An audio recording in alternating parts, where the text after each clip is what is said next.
Good afternoon. This is Pastor Mo from Calvary Assembly of God here in Warrenton, Oregon.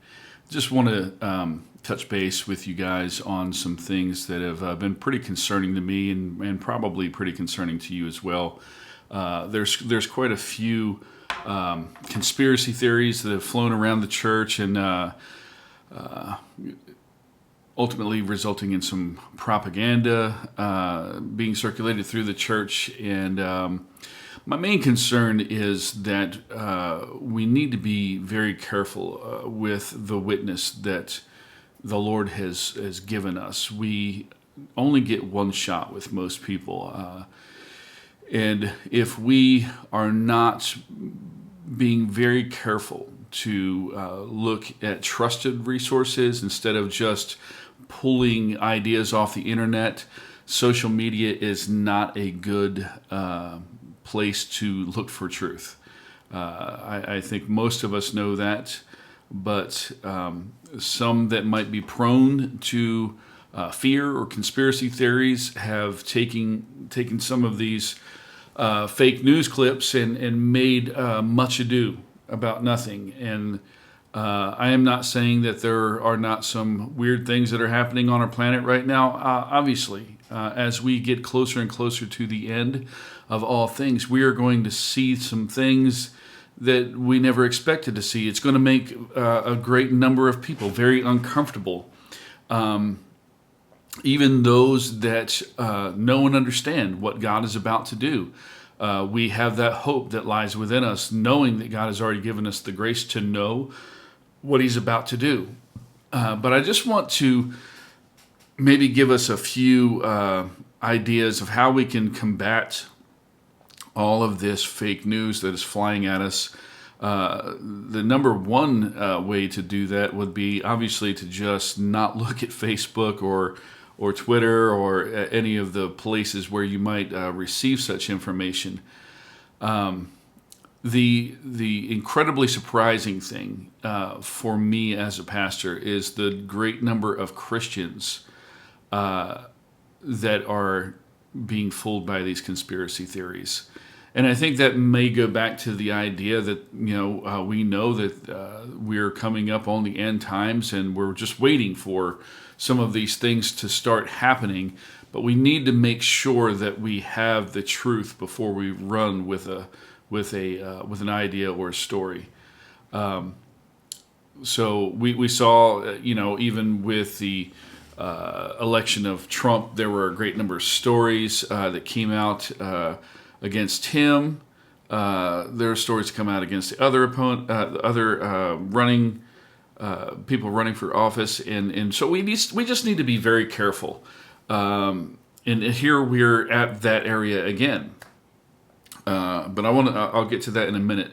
What I think that we need to do is we need to lovingly say, as I was just trying to intimate to you just a few moments ago, is that we need to go to trusted sources. Now, what is a trusted source? Go directly to the source, not somebody talking about what somebody else said. I saw a meme the other day, absolutely ridiculous meme, where it says a man eaten by a shark died of coronavirus. Obviously somebody was making fun and of how crazy the media has gotten with all of this information. So the same thing applies whenever you come across a story that might be shocking. A lot of it that's out there is out there for shock value, to grab your attention. Most even the mainstream media, they do that very thing. They go for the shock value to try to sensationalize their headlines and catch attention, so you'll pay attention to them, because the more you pay attention to them, the more money they make, and that is pretty much the bottom line for them. So again, social media is not a trusted resource in most cases. Go to, and I don't have a tremendous list to give you, but if you can get to the initial source of information, you're usually going to come out better than listening to the stories that are being posted online in any other matter. Also, we need to be aware of the fact that God has not called us to be gullible. We need to be very aware of our surroundings. We need to be, as I said on our Bible study last night, we need to be wise as serpents and harmless as doves. We cannot, we cannot afford to be a gullible people. Now, I know that there are those that have, let's say, tarnished the name of Christianity through their actions. But I would encourage you to please consider the fallout. Again, you only have one shot with most people to convey to them why it's important to even be a Christian. The world is watching us right now. If even if they weren't watching before, they are watching us now. And it matters. It very much matters how you respond to what's going on in the world right now. It matters how you relate to the people that need an answer. If you act like you're scared, they're not going to see any reason to not be scared. But the Bible tells us very, very clearly that God has not given us the spirit of fear. Yet I see a lot of people that they're deathly afraid that this is the end. That all of their hopes and dreams are all gone, shattered. They're not going to be realized. And I would say to you this: the words of Jesus said, "These are the beginning of sorrows." These things that we're seeing on the earth now. So again, we don't know the time or the hour. Not even Jesus knows the time of his return. So we need to be very careful again in how we move forward. I understand that there's a huge mistrust of media and government to begin with, but we need to be wise and not unwise, as the Bible says in Ephesians 5 and 15. We need to be discerning and thoughtful in what we believe. We need to know what we believe and why we believe what we believe. We are the last line of defense spiritually. There's a lot of religions on this planet, but if you really believe that Jesus is the only way for a person to get to God, as Jesus himself said, he said, "Nobody comes to the Father except through me." If you really believe that, and you know that you're the one shot that somebody in front of you might have to get to Jesus, we need to be very careful with our witness. If we are showing ourselves to be a loose cannon, we're going to be a little bit less believable. So I would encourage you again. Yet, are there issues in the government? Are there issues with mainstream media? Are there agencies on this earth that we know that we probably can't entirely trust? Absolutely. But our trust and our hope lies within the Lord himself. We cannot allow ourselves to get so caught up in everything that's out there that it freezes us from being the Christians God has called us to be. One other thing that I want to address before I get off of here is there seems to be some misrepresentation concerning Romans chapter 13, where it says that we should be subject to the authorities that are over us, because there are no authorities that God has not set up. All right. Some people have taken the approach to say, well, if that government that we are under is corrupt, if the government if they're not godly, then we don't have to obey anything they say. I would say yes and no to that.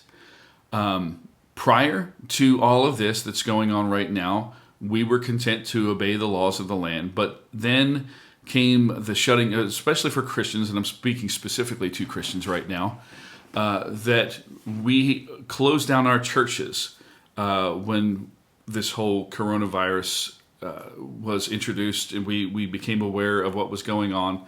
And now, it seems like there may be some misrepresentation, and that's a whole other topic. What I'm trying to get at is that some people in the church feel that we did the wrong thing by closing our churches. I am going to be very clear that we did not do the wrong thing in closing our churches. We didn't close the churches just because a governor told us to do so or the president said to do so. It had nothing to do with that. We did it because of our care for our community, our care for those that may be more vulnerable than others to such a virus. We had no idea. Many of us had no idea, still have really not that much of an idea how incredibly infectious this disease is. And it seems to be still going at an alarming rate, but at the same time, it did not turn out as bad in, globally as we thought that it might. So I believe that we've done our part.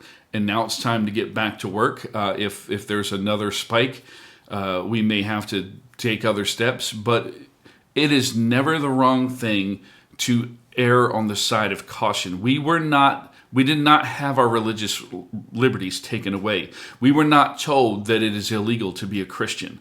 If we come to a point where government tells us that we cannot follow God, that it's illegal for us to be Christians, then we have the right to stand up and say, no, you cannot tell us that is where the rubber meets the road for a Christian. If that happens, then we have an issue. Paul stood up to the Roman government because it was illegal to be a Christian. And he stood up to them and said, look, I'm going to be a Christian, whether you guys like it or not. And so ultimately he was martyred for the fact that he would not worship other gods. Most of the people that were martyred weren't just martyred because they were Christians. They were martyred because they refused to worship other gods. And most of the culture around them, they were polytheistic. And it was a law that you had to worship these gods in most of those cultures. But because they refused to do so, many of them were killed. That's not happening in the United States. We need to be clear about that. That's not happening. The churches are about to begin to open a little bit by little bit. Some people have said, we're going to take this to court. We need to go ahead and open all the way, and we're going to be as safe as we possibly can. That's a whole nother issue. But our religious liberty was not taken away because we were trying to be careful. So we need to not misrepresent what happened, what is continuing to happen as we come through this. As I sit here right now, we're just coming through this. Clatsop County in Oregon was approved today to reopen in phase 1. And we're going to have a few people here for service on Sunday. And so we're very thankful to God for that. And we're going to be very careful in how we approach that. We're going to make sure that there's no, that we're still going to be doing social distancing. We're going to make sure that the building is clean before and after. So I want to reiterate that we can do a lot of harm if we do not do our homework before we spout off about what we think might be happening. And if we find out that there is actually something happening, if we have the facts laid out before us that there is an attempt to take away our religious freedom, our rights as Americans to be able to practice Christianity. This nation was founded on religious freedom. It was the whole reason why they came over from Europe to begin with, because they were trying to escape religious persecution. Now, there were some other things that were thrown in there, but the greatest thing that pushed many of those that came to the United States was freedom from religious persecution. So I just want to I want us to be in prayer for the days that are coming ahead, and that we would operate from a place of love and of a sound mind, because that's what God has given us. He's not given us all this other craziness that we've seen in the past few weeks. Sometimes it seems that Christians have turned against Christians. I've had some people personally attack me because they didn't think that I was doing the right thing. But my conscience is clear. I'm doing exactly what the Lord has asked me to do. I'm not doing it just because somebody sitting in an office somewhere else said to do it. I'm doing it because I know in my heart and in my spirit that this is what we should do to protect those that are at risk. Knowing what we know now it's safe to begin to move into or transition back into what we might consider to be a normal life. I don't know that it'll ever be actually normal again, but there are a lot of things that we're going to have to navigate, and we cannot navigate those things through a place of fear. God bless you.